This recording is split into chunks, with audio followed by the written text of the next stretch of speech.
Praise the Lord. प्रभु की स्तुति हो। निश्चित रूप से मेरा विश्वास हम सब बहुत उत्साहित है। हमने एक अच्छा समय आराधना में बिताया, परमेश्वर की आराधना की, भक्ति की, परमेश्वर को ऊंचा उठाया, उसको बलिदान चढ़ाया और परमेश्वर से बातें की। और अब वो समय है कि हम परमेश्वर से सुने और मेरा विश्वास है कि परमेश्वर हमसे बात करेगा। मैं बहुत ही उत्साहित हूँ कि प्रभु ने मौका मुझे दिया कि परमेश्वर के वचन को मैं बांट सकूं।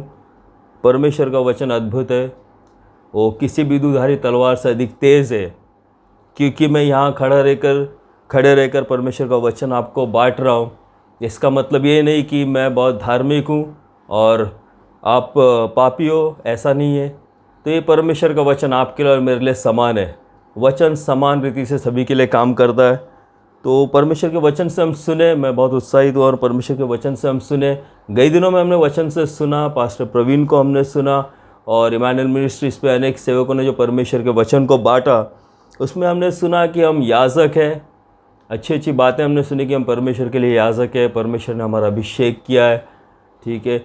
और परमेश्वर ने मुझे ये वचन दिया है और चेतावनी का वचन परमेश्वर ने मुझे दिया है, ठीक है। जब हम याजक हैं तो उस गौरव के साथ या उस अधिकार के साथ कुछ जिम्मेदारियां आती है, ठीक है। जब हम कहते हैं कि हम याजक हैं तो उसके साथ कुछ जिम्मेदारियां आती है। हर एक पोजीशन के साथ रिस्पॉन्सिबिलिटीज़, जिम्मेदारियां जुड़ी हुई होती है, लेकिन हम इनको अलग करते हैं और परमेश्वर नहीं चाहता कि हम इनको अलग करें, क्योंकि इनको अलग करके हम परमेश्वर को खुश नहीं कर सकते, सेवा नहीं कर सकते।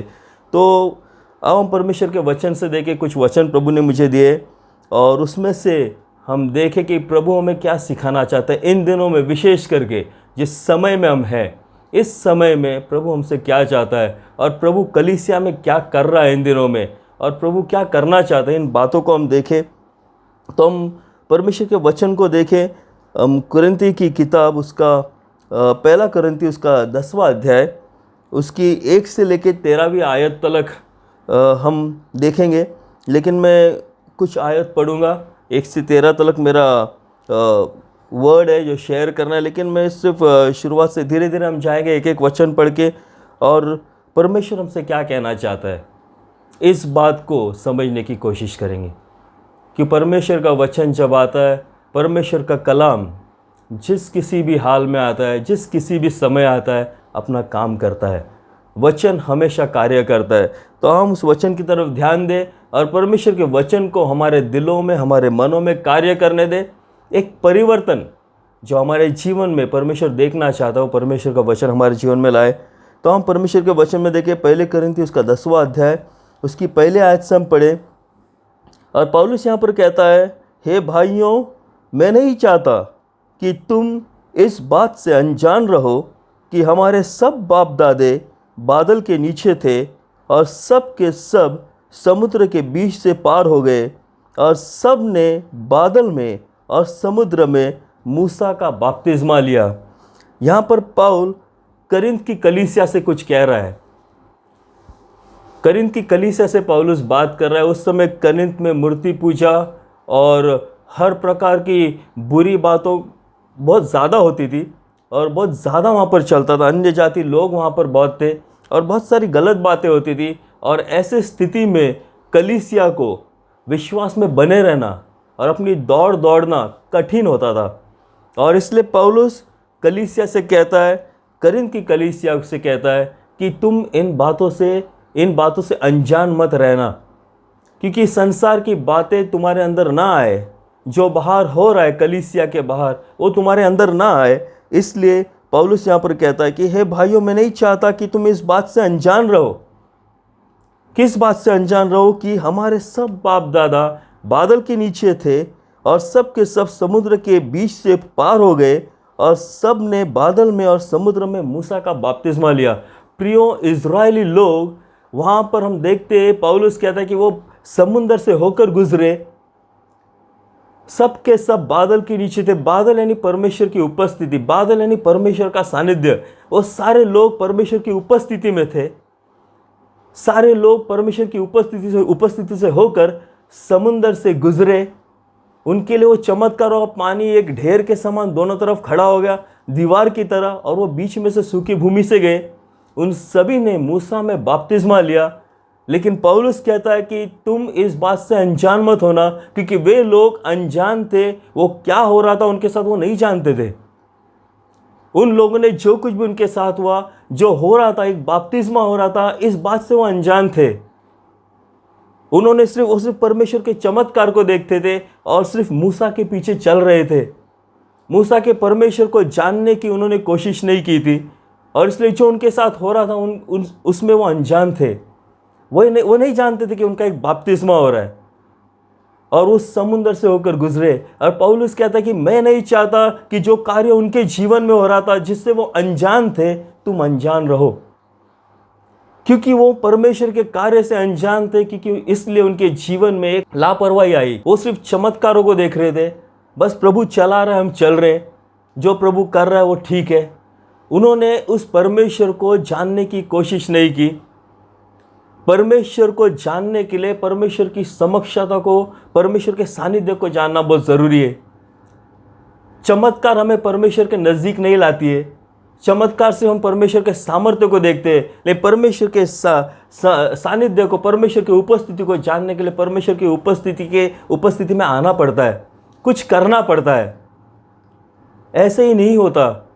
और हम यहाँ पर देखते कि पौलुस कलीसिया से कहता है, करिन्थ की कलीसिया से कहता है। यहाँ पर अगर हम वचन को देखें तो पौलुस करिन्थ की कलीसिया से नहीं तो हमसे कहता है, उन सभी विश्वासियों से कहता है जो इस वचन को पढ़ रहे, कि तुम अनजान मत रहो।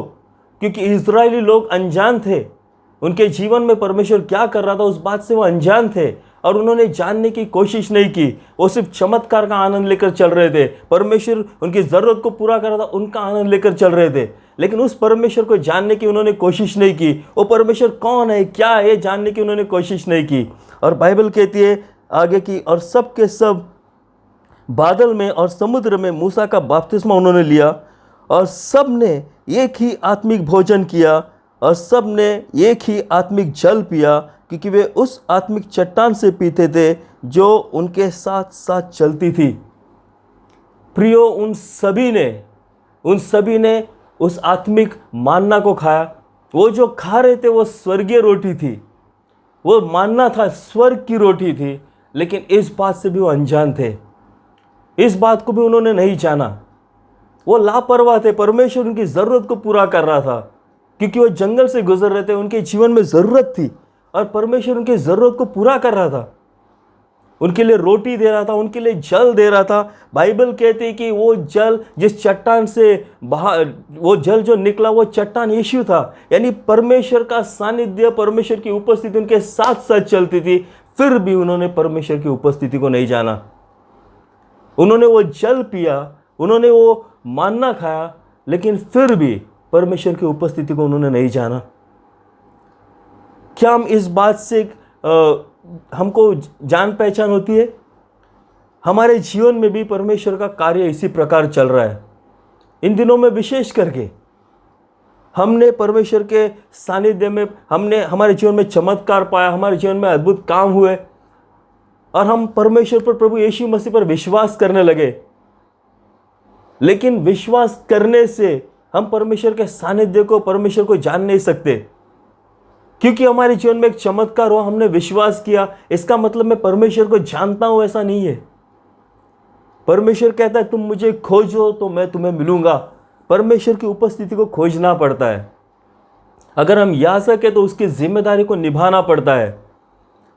यहां पर इन लोगों ने वो रोटी को खाया, उस जल को पिया, लेकिन जो उनकी ज़रूरत को पूरा कर रहा था, वो जानते थे कि उनकी ज़रूरत कौन पूरा कर रहा है, परमेश्वर पूरा कर रहा था। फिर भी उन लोगों ने लापरवाही की, और पौलुस कहता है, और सब ने एक ही आत्मिक जल पिया, क्योंकि वे उस आत्मिक चट्टान से पीते थे जो उनके साथ साथ चलती थी, और वह चट्टान मसीह था। परंतु परमेश्वर उनमें से बहुतों से प्रसन्न हुआ, इसलिए वे जंगल में ढेर हो गए। वे उस आत्मिक चट्टान से पी रहे थे, प्रभु उनके साथ साथ चल रहा था। फिर भी, हालेलुया, परमेश्वर का वचन कहता है, फिर भी परमेश्वर उनमें से बहुतों से प्रसन्न हुआ, उनमें से बहुतों से प्रसन्न हुआ और वो जंगल में ढेर हो गए। हालेलुया। इस बात को इमेजिन करने की कोशिश करो कि परमेश्वर के सामर्थ्यशाली हाथ से परमेश्वर ने इजरायलियों को छुड़ाया था। परमेश्वर के चमत्कार को हर कदम पर वो देख देख कर आए थे, और परमेश्वर ने जो वचन का देश उनके लिए कहा था उसके तरफ वो बढ़ रहे थे। लेकिन ये इतने सालों की यात्रा में, ये सब एक दिन में नहीं हुआ प्रियो। 40 साल की यात्रा में उन्होंने इतने परमेश्वर के कामों को देखा, फिर भी परमेश्वर को वो जान नहीं पाए। परमेश्वर की उपस्थिति क्या है, परमेश्वर क्या है, वो जान नहीं पाए और उन्होंने कोशिश तक नहीं की।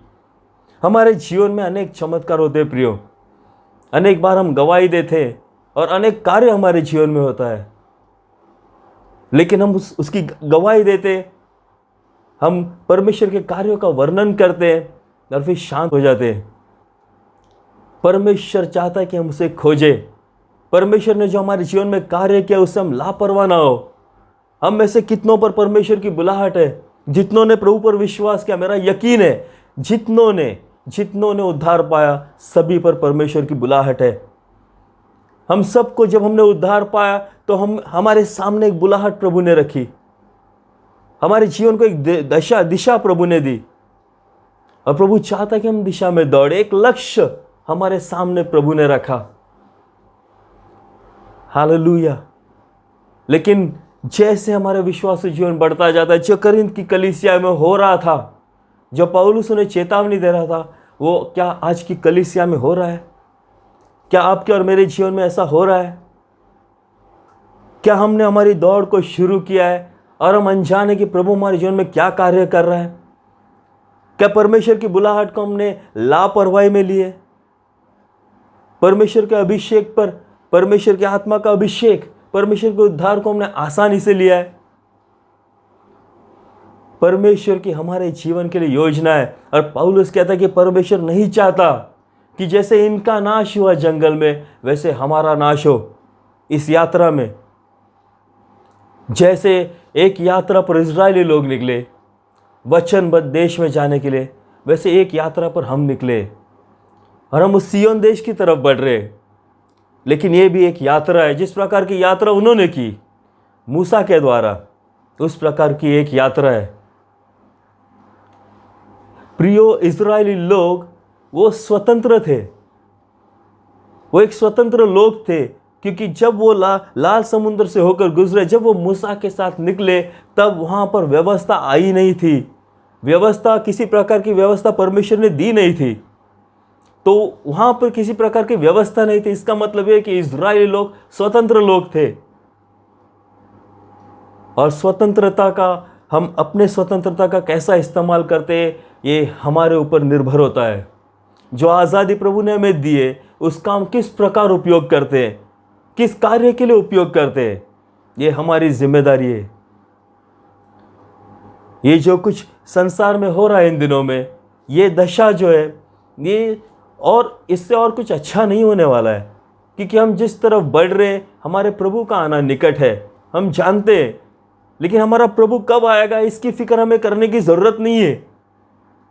अगर हम अपनी बुलाहट की तरफ दौड़ रहे हैं, अगर हम परमेश्वर की उपस्थिति को खोज रहे हैं, अगर हम उसके पीछे चल रहे हैं, तो हमें परमेश्वर प्रभु यीशु कब आएगा इसकी चिंता करने की ज़रूरत नहीं है। क्योंकि बाइबल कहती है कि अगर दास, जब स्वामी आएगा और वो अगर पाएगा अपने दास को अपना काम करते हुए, तो उससे बहुत खुश होगा। अगर आप और मैं वो दास है जो अपना काम, जो प्रभु ने हमें दिया है, अगर हम कर रहे हैं, तो हमें प्रभु के आने की चिंता करने की कोई ज़रूरत नहीं है। क्योंकि जब भी प्रभु आएगा हमें अपने फसल में पाएगा, हमें अपने खेतों में पाएगा, हमें अपनी बुलाहट में पाएगा। हम प्रभु में चलते हैं और हम जैसे बढ़ते हैं और जैसे प्रभु का कार्य हमारे जीवन में होता है, हमारे जीवन में गवाहियाँ होती है, हम धीरे धीरे लापरवाह होते जाते हैं और परमेश्वर को हम आसानी से लेते। और यही स्थिति करिन्थ की कलीसिया में हो रही थी। उन्होंने अपनी दौड़ तो शुरू की थी, लेकिन क्योंकि संसार में जो हो रहा है, जो कलीसिया के बाहर जो हो रहा था, करिंथ के नगर में जो हो रहा था, वो इतना भयानक था कि उसका असर कलीसिया के लोगों पर हो रहा था। प्रियो, प्रभु ने आपको और मुझे संसार पर अपना असर छोड़ने के लिए बुलाया है। संसार हम पर असर करे ऐसा नहीं होना चाहिए। हमारी बुलाहट वो नहीं है। प्रभु चाहता है, और ये चेतावनी वाला वचन प्रभु में दे रहा है कि इन दिनों में अगर हम उस प्रकार ना करें, अगर अपनी बुलाहट को हम गंभीरता से ना लें, अगर अपने लक्ष्य की तरफ हम ना दौड़े, अगर हम सब कुछ आसानी से ले, क्योंकि लॉकडाउन है, मैं अपने घर पे हूँ, ठीक है, मैं इंजॉय करूँगा। देखो, एक समय था जब हर चीज़ के लिए हमारे पास बहाना था। हम प्रार्थना नहीं कर सकते क्योंकि मैं काम पर जा रहा हूँ, लेट हो रहा है, अनेक बहाने थे। लेकिन अब हमारे पास समय है प्रियो। हर एक परिवार के पास वो समय प्रभु ने दिया। ये जो लॉकडाउन, जो कुछ पृथ्वी पर हुआ है, मेरा ऐसा मानना है कि ये कलीसिया के लिए प्रभु ने किया है, ताकि हर एक परिवार अपने घर में कलीसिया को खड़ा कर सके। प्रभु चाहता है कि हर घर एक कलीसिया हो, और इसलिए हर एक घर के सारे सदस्य अपने अपने घर पे, सबके पास समय है, प्रभु के लिए अपने घर को एक कलीसिया बनाओ। प्रभु की वेदी अपने घर में बनाओ। प्रभु की उपस्थिति में अपने परिवार को लेकर आओ। अपनी बुलाहट की तरफ दौड़ो प्रियो, क्योंकि प्रभु चाहता है, अगर तुम बाहर नहीं जा सकते, हम बाहर नहीं जा सकते, तो हम जहां पर है वहां पर बाहर के लोगों के लिए प्रार्थना कर सकते हैं।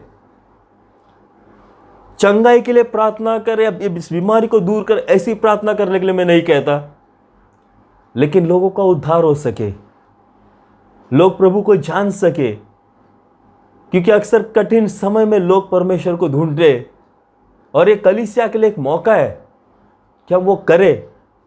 क्योंकि बाइबल कहती है, क्योंकि अगर हमने अगर अपनी बुलाहट के साथ लापरवाही की, अगर हमने अपने अभिषेक के साथ लापरवाही की, तो बाइबल कहती है कि जैसे उन लोगों का जंगल में नाश हुआ। पौलुस कहता है, सब कुछ देखने के बाद, सब कुछ होने के बाद, अनेक चमत्कार करने के बाद, अनेक चमत्कार देखने के बाद, बाइबल कहता है, पौलुस कहता है कि वे सब के सब जंगल में नाश हो गए।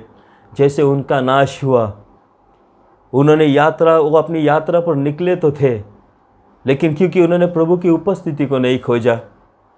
बाइबल कहती कि मूसा, इजरायली लोग परमेश्वर के काम को जानते थे, लेकिन मूसा परमेश्वर के मार्गों को जानता था। मूसा परमेश्वर को जानता था। हम परमेश्वर के कार्य को ढूंढ रहे या परमेश्वर को खोज रहे अपने जीवन में? क्योंकि अगर हम परमेश्वर को खोज रहे, हम परमेश्वर को खोजते हुए जाएंगे, तो हमारा परमेश्वर हमें खोजते हुए आएगा, और वो हर एक को एक बलवान योद्धा ऐसा बनाएगा। गिदोन को परमेश्वर ने इसलिए चुना क्योंकि गिदोन कुछ कर रहा था।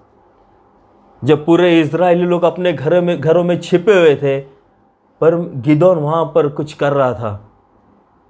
वो अपनी बुलाहट, वो अपना कार्य कर रहा था, घर का पुरुष होने के नाते अपना कार्य कर रहा था। और क्योंकि परमेश्वर ने उसको उस दशा में देखा, प्रभु ने कहा, तू बलवान है, तू एक वीर योद्धा है। क्यों? क्योंकि वो कार्य कर रहा था, वो अपनी बुलाहट में काम कर रहा था। एक परिवार का सदस्य, मुख्य व्यक्ति वो था, उसका वो कार्य कर रहा था। प्रियो, आपको और मुझे प्रभु ने अपने अपने घर में याजक बनाया है। अपने अपने घर में हम परमेश्वर की वेदी को बांधे, ताकि परमेश्वर की महिमा हो। क्योंकि प्रभु नहीं चाहता कि हमारा नाश हो, जैसा इनका नाश हुआ। इस्राएली लोग, वे कोई भी उस वचनबद्ध देश में पहुंच नहीं सके, परमेश्वर के अनेक काम देखने के बावजूद। और बाइबल कहती है, यीशु मसीह कहता है कि उस दिन में प्रभु कहेगा, मैं तुम्हें नहीं जानता। और फिर कहता है कि तुम कहोगे कि प्रभु, हमने तेरे नाम से ये किया, हमने ये चमत्कार किया, हमने इतनी सारी बातें की।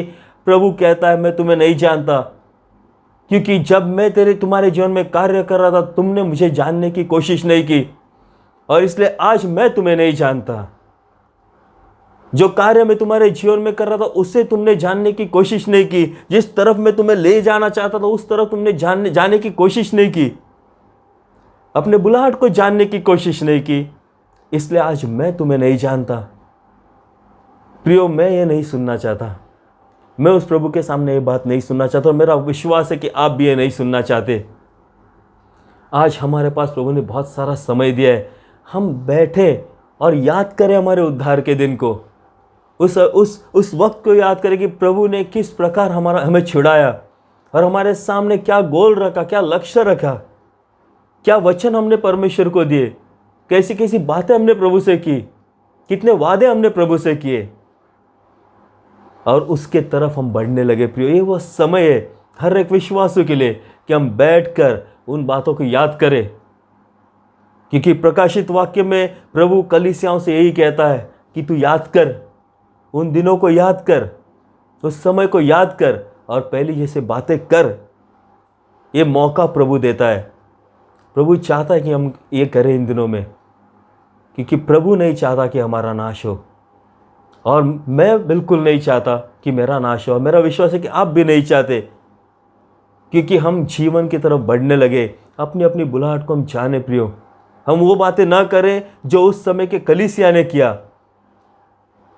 मैं समझता हूं कि उनका पाप मूर्ति पूजा नहीं था, उनका पाप लालच किया उन्होंने, वो नहीं था। और जो अनेक पापों की सूची, अगर आप आगे पढ़ो तो उनकी पापों की सूची दी गई है, लेकिन उनका पाप वो नहीं था। तो उनका पाप ये था कि वे लापरवाह थे। जो कुछ प्रभु उनके जीवन में कर रहा था उससे वह लापरवाह थे। उन्होंने उसको महत्वपूर्ण नहीं जाना, उसको महत्व नहीं दिया। अपने जीवन को हम जांचे प्रियो, और हमें पता चलेगा कि हमारे जीवन में कितनी सारी लापरवाही है। अगर हम अपने आप को जांचे, कुछ समय दे, तो हम जान लेंगे कि हम हमारी इस यात्रा में कितने लापरवाह हो गए और अपने बुलाहट को हम भूल गए। प्रभु जो हमारे जीवन से चाहता है उसे हम भूल गए। हम सिर्फ इस्राएली लोगों के समान चल रहे हैं। मेरा उद्धार हुआ है, मैं विश्वास हूँ, ये टैग, ये टाइटल लेकर हम चल रहे हैं। मैं विश्वास हूँ, मैं मसीह हूँ, और हम चल रहे हैं इस्राएली लोगों के समान। लेकिन प्रभु ऐसा नहीं चाहता प्रियो। मेरा यकीन है, इसलिए प्रभु ने वचन दिया है, इसलिए प्रभु ने मुझे वचन दिया। मेरा विश्वास है कि प्रभु नहीं चाहता कि हम एक लापरवाही का जीवन जिए। और ये बात पौलुस कह रहा है, जिसने परमेश्वर की सबसे अधिक सेवा की। ये बात ऐसा व्यक्ति कह रहा है जिसने पूरे हृदय से उस लक्ष्य की तरफ बढ़ा, और उसने पूरे हृदय से परमेश्वर की सेवा की, हर समय की, और कभी भी पीछे नहीं हटा। वो व्यक्ति यहाँ पर कहता है, अगर हम वचन में देखें 9वीं अध्याय उसकी 24 से अगर हम पढ़े, तो वहाँ पर पौलुस कहता है कि क्या तुम नहीं जानते कि दौड़ में सभी दौड़ते हैं, परंतु इनाम एक ही पाता है। तुम ऐसे दौड़ो कि जीतो।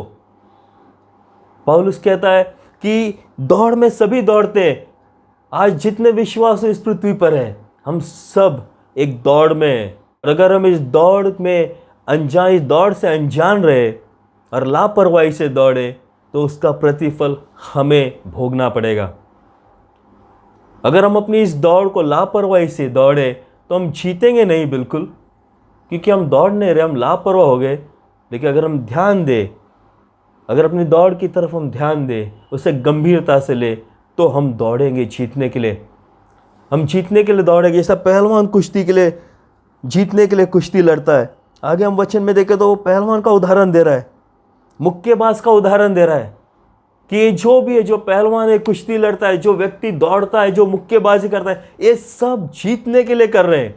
इन सबको एक इनाम चाहिए, इन सब के पास एक लक्ष्य है, और ये सब एक लक्ष्य को लेकर दौड़ रहे हैं। क्या हमारे जीवन में हमारे पास लक्ष्य है? मेरा विश्वास है, जब हमारा उद्धार हुआ, प्रभु ने वो लक्ष्य हमें दिया, तो क्या हम दौड़ रहे हैं उस तरफ? क्या हम विश्वास की कुश्ती लड़ रहे हैं? क्या हम मुक्केबाजी कर रहे हैं? और पौलुस कहता है, जो मुक्केबाजी करता है वो जीतने के लिए करता है। और पौल कहता है, अगर हम आगे उसका वचन पढ़े, 26वीं आयत, इसलिए मैं तो इसी रीति से दौड़ता हूं। पौलुस कहता है, मैं तो इसी रीति से दौड़ता। मैं नहीं जानता तुम कैसे दौड़ रहे हो। पौल कलीसिया से कह रहा है, करिन्थ की कलीसिया से कह रहा है, मैं नहीं जानता तुम कैसे दौड़ रहे हो, लेकिन मैं इस रीति से दौड़ रहा हूं कि जीतूं। ये बातें पौल कह रहा है, जिसने अद्भुत सेवा की। नए नियम के आधा नया नियम उसका लिखा हुआ है। एक ऐसा व्यक्ति कह रहा है कि मैं दौड़ रहा हूं, मैंने उस मुकुट को पाया नहीं है, मैं पाने के लिए दौड़ रहा हूं। और आगे वो कहता है कि मैं इस रीति से दौड़ रहा हूं, इस रीति से दौड़ता हूं जीतने के लिए, परंतु लक्ष्यहीन नहीं।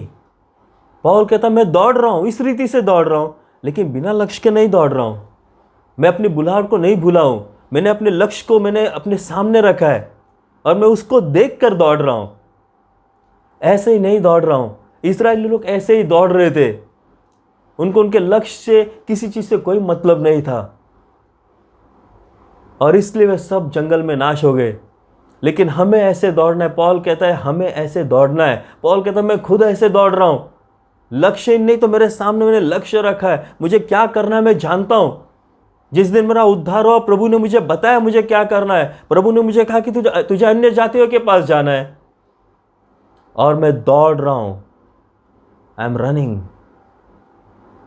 कलीसिया, मित्रों, प्रियो, प्रभु ने हमें अपनी दौड़ने के लिए बुलाया है और बिना लक्ष्य के नहीं दौड़ना है। अपने लक्ष्य को याद करें। हमारे पास काफ़ी समय है इन दिनों में, अपने लक्ष्य को याद करें, अपने उद्धार के दिन को याद करें और फिर से अपनी कमर कसकर अपनी दौड़ को हम दौड़े।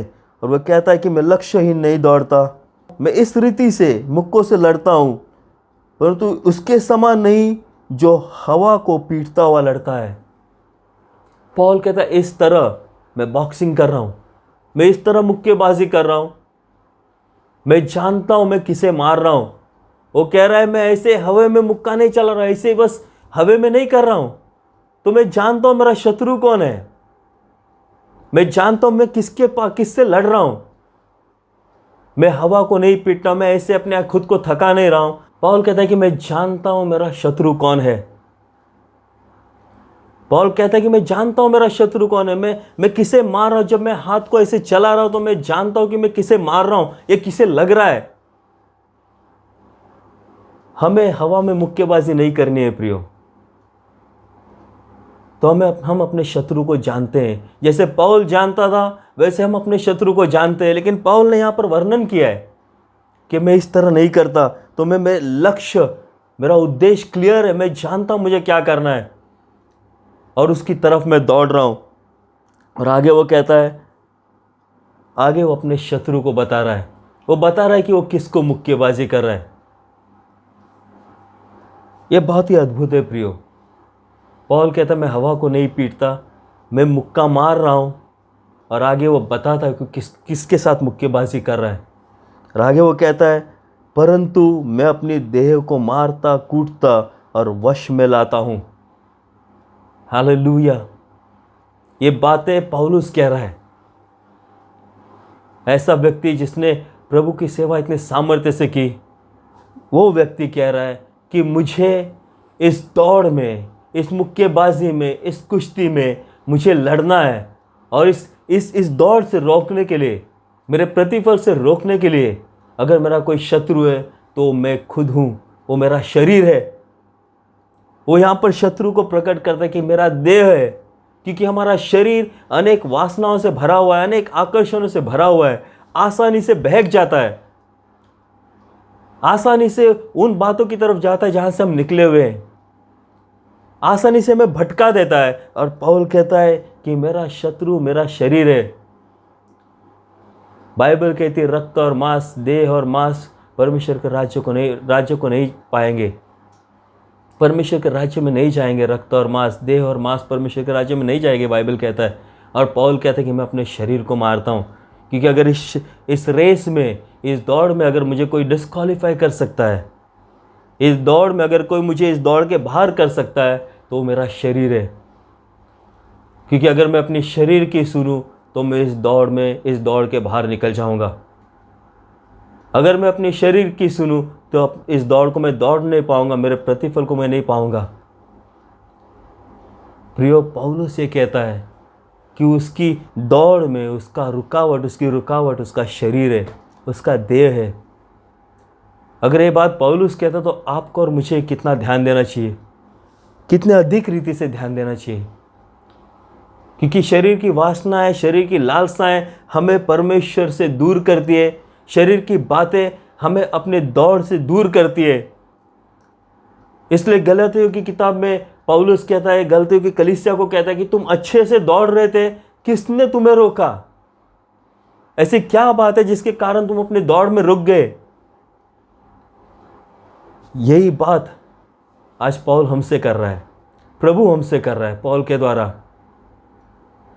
कि हमें अगर अपनी दौड़ में कोई रोक सकता है तो हमारा शरीर है, हमारा देह है। क्योंकि जो बातें हमें नहीं करनी चाहिए उन बातों की तरफ देह हमें खींचता है। लेकिन पौलुस कहता है कि मैं अपने देह को पीटता हूँ। अगर वो अपने देह को पीटता है, अगर वो उन बातों को जो उसे अपने दौड़ में रोक सकती है उसे पीटता है और मारता है, तो हमें कितना अधिक करने की ज़रूरत है। अपने देह पर, अपनी चाल चलन पर हमको ध्यान देना चाहिए, हमारी सोच पर।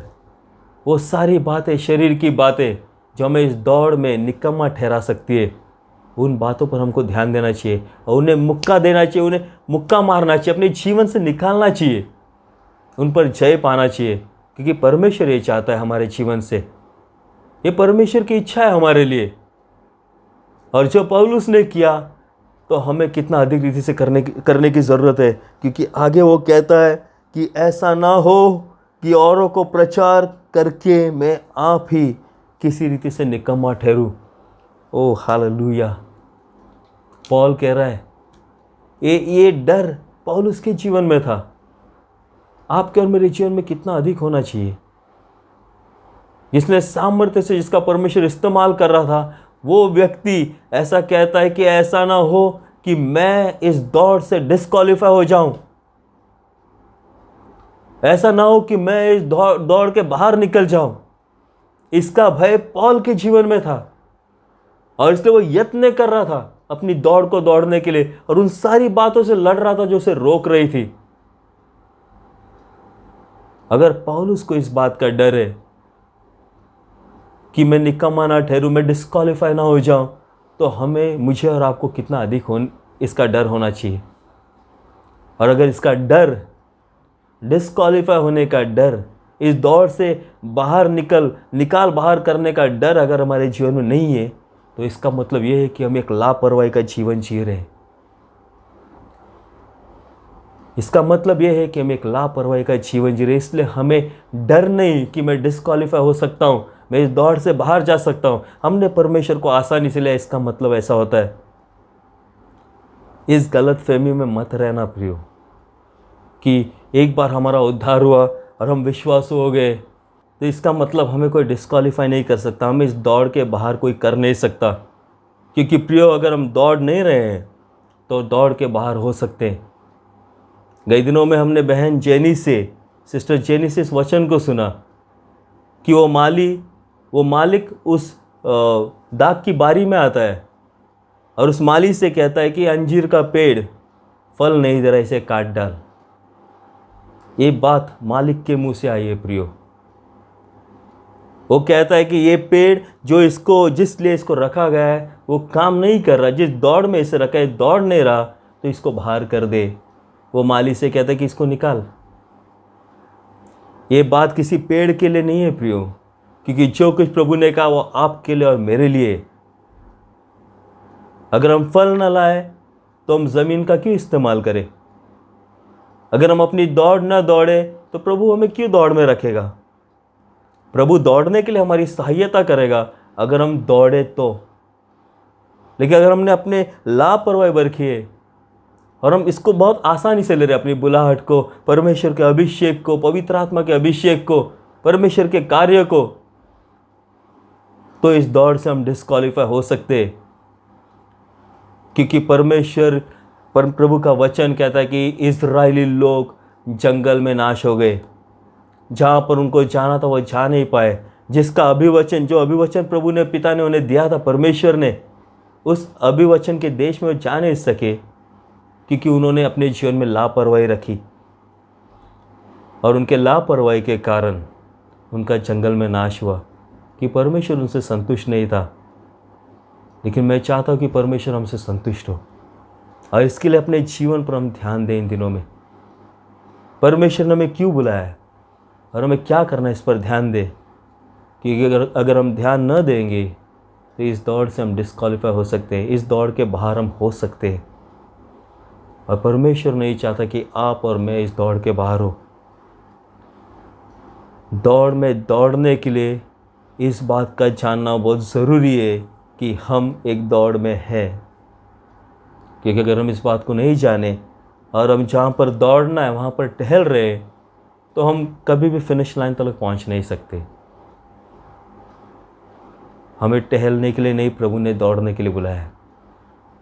और ये दौड़, ये लड़ाई, ये सारी बातें अपने शरीर से। और इन अंत के दिनों में ये चेतावनी परमेश्वर हमको दे रहा है। पौल कहता है कि जो बातें उनके साथ हुई वो बातें तुम्हारे साथ ना हो, तुम उन बातों से अनजान ना हो। क्योंकि अगर वो वचन के देश में नहीं गए तो उसका कारण ये बातें थी, उसका कारण उनकी लापरवाही थी। और पौल कहता है मैं नहीं चाहता हूँ कि तुम लापरवाह हो, तो मैं चाहता हूँ कि तुम दौड़ो। मैं चाहता हूँ कि तुम इस बात को समझो, ताकि उनकी जो दशा हुई वो तुम्हारी दशा ना हो। जो उनके साथ हुआ वो हमारे साथ ना हो। जो बातें पौल करिन्थ की कलीसिया को कह रहा है वो बातें पौल हमसे कर रहा है, परमेश्वर हर एक विश्वासी से कर रहा है। इन दिनों में हम इन बातों पर ध्यान दें।